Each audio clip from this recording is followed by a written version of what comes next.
an example question from spatial force system problems. A rectangular plate is supported by three cables. AB is one cable, AC is another cable, AD is another cable. So three cables are connected to point A.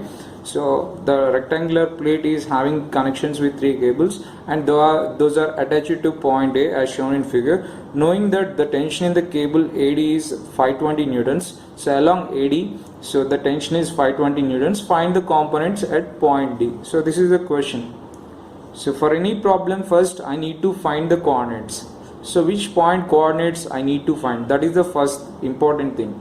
So observe the question where the components are asked to calculate. So they are asked to calculate at which point? So at point D. So you need to consider equilibrium of point D. So when I consider equilibrium of point D, so this is a point D. Along rope, so there will be tensile force only. Suppose if you observe this one, so this is a rope. So when I apply compressive force, it is not able to experience. But when I apply tensile force, it is able to experience that. So likewise, when I consider here at point D, so when I consider equilibrium of point D, so there will be a tensile force acting away from the point. Okay, so that will be along the rope, right? So the rope is passing through another point A. So here, when I consider equilibrium of point D, it is having connection with point A only. No other connections are there. So there you need to calculate coordinates D and A. So how to calculate coordinates? So we observe where there is intersection of XYZ axis. So this is X axis, this is Y axis, and this is Z axis. So observe where the intersection of XYZ axis is there. So this is X axis, Y axis, Z axis. All those are intersected at this point. Okay, if you want to find coordinates of any point, you need to travel to that point. You need to reach the point by traveling along XYZ axis or parallel to XYZ axis. Suppose if I want to find coordinates of A, how do I find coordinates of A? So keep your pen at origin. So travel along Y axis to reach point A. I have traveled along Y axis and reached point A. I didn't travel along X direction and Z direction. No need to travel further. So as I didn't travel along X direction and Z direction, so you can keep X and Z coordinates are 0.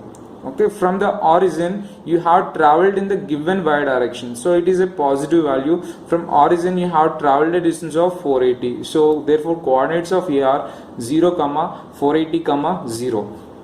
Next, I would like to find coordinates of D. How to find coordinates of D?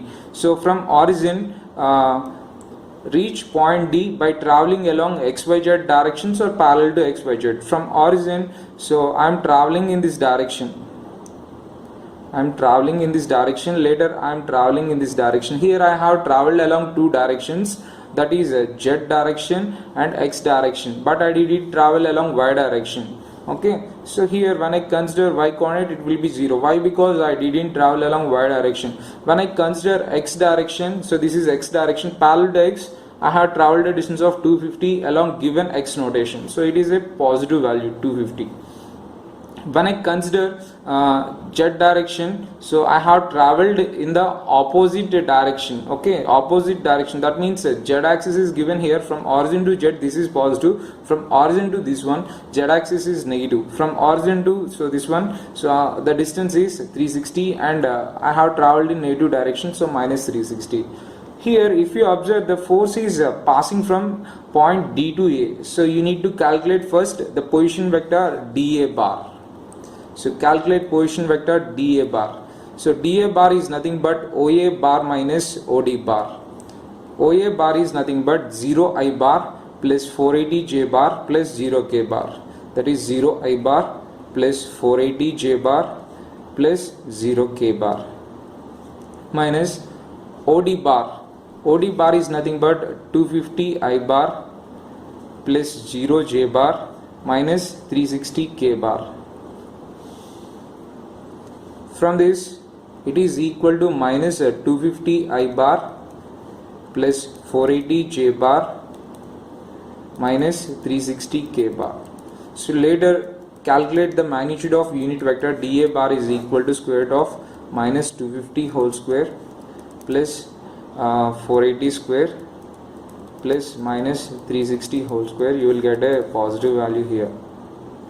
So calculate that, you will get a positive value. Next you need to find unit vector in the direction of dA, so that is lambda dA bar, so which is nothing but dA bar by modulus of dA bar. So you know dA bar and modulus of dA bar, substitute there. Finally you need to calculate FDA bar. FDA bar is nothing but product of force along dA multiplied by unit vector dA bar. So product of force along dA, given that force along dA is 520 newtons, so therefore 520 into, so lambda dA bar is nothing but dA bar by mod dA bar. I am going to substitute that, minus 250 I bar plus 480 J bar minus 360 K bar divided by magnitude. So suppose if the magnitude, if you got 580, I didn't calculate it, just I'm thinking, so 580. So then you need to simplify, then you will get certain value into I bar plus certain value into J bar plus certain value into K bar, right? So here whatever may be the value you get, that is Fx. Here whatever may be the value you get, that is Fy. So here that is Fz. So F bar is equal to Fx I bar plus Fy J bar plus Fz K bar. So then you can calculate the magnitude of force vector as well as directions by using relations. Thank you all.